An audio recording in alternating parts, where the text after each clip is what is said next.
বন্ধুরা, আমি আজকে আপনাদের কাছে আমার একটা খুব পছন্দের পিঠে শেয়ার করলাম। এই পিঠেটা তৈরি করা যতটা সহজ, খেতে ভীষণ মজা। রাধে কৃষ্ণ বন্ধুরা, আমি টুলটুল, আর এই টুলটুলের রান্নাঘরে আপনাদের সবাইকে স্বাগত। তো সবার প্রথম আমি চুলায় একটা প্যান বসিয়ে এতে খুব সামান্য পরিমাণ জল দিয়ে দিয়েছি।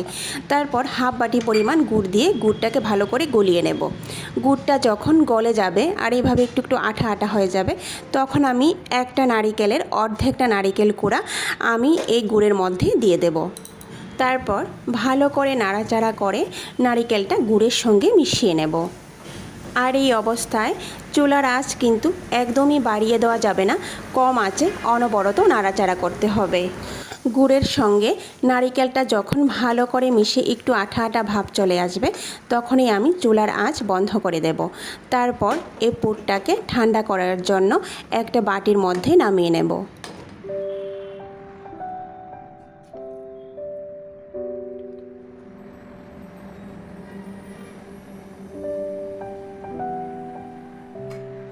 নারিকেলের পুরটা ঠান্ডা হতে থাক, ততক্ষণে আমি পিঠে তৈরির অন্য ব্যবস্থা করে নিচ্ছি। আজকে আমি এখানে কোনো চালের গুঁড়ো দিয়ে পিঠে করব না বন্ধুরা।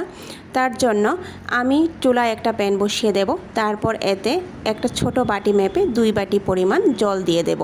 তারপর খুব সামান্য পরিমাণ লবণ, 1 চামচ পরিমাণের মতো ঘি দিয়ে জলটাকে ভালো করে ফুটিয়ে নেব। জলটা যখন ভালো করে ফুটে যাবে, তখন আমি সেই বাটির 1 বাটি সুজি এক হাত দিয়ে এইভাবে দিতে থাকবো, আর আরেক হাতে এইভাবে অনবরত নাড়াচাড়া করতে থাকবো। অনবরত নাড়াচাড়া করতে করতেই দেখবেন সুজিটা একটা ডোতে পরিণত হচ্ছে। সুজিটা কিন্তু একসঙ্গে ঢপ করে ঢেলে দেব না, এক হাতে সুজি দেব আর এক হাতে নাড়াচাড়া করে নেব। আর কয়েক সেকেন্ডের মধ্যেই দেখবেন সুজিটা এইভাবে একটা ডোতে পরিণত হয়েছে। সুজিটা যখন এইভাবে একটা ডোতে পরিণত হবে, তখন আমি চুলার আঁচ বন্ধ করে দিয়ে 5 মিনিটের জন্য ঢেকে রাখবো।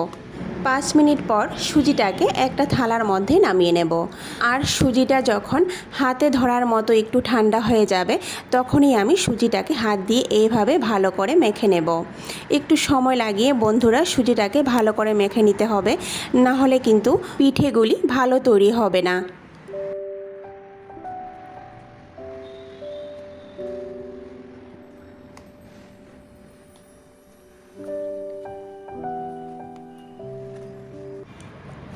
বন্ধুরা, সুজির ডো আমার এখানে তৈরি হয়ে গেছে। এখন আমি পিঠেগুলি তৈরি করে নেব। আমি এখানে মিষ্টি কুমড়োর ডিজাইন দিয়ে দেব।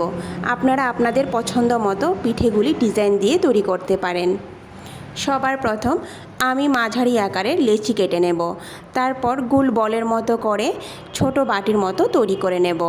এরপর যে পুরটা তৈরি করে রেখেছিলাম, সেখান থেকে অল্প পুর সেই বাটির মধ্যে নিয়ে নেব। তারপর পিঠের মুখটা ভালো করে এইভাবে বন্ধ করে দেব। পিঠের মুখ ভালো করে বন্ধ করে আবারও হাতের সাহায্যে গোল বলের মতো করে নেব।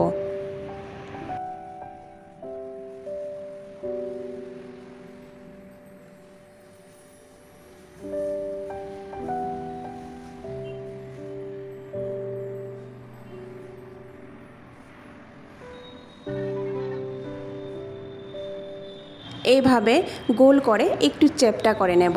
তারপর পিঠের মাঝখানটা এইভাবে আঙ্গুলের সাহায্যে একটু প্রেস করে দেব। এবার একটা চামচের সাহায্যে এইভাবে সাইডে দিয়ে আমি মিষ্টি কুমড়োর মতো ডিজাইন দিয়ে দেব।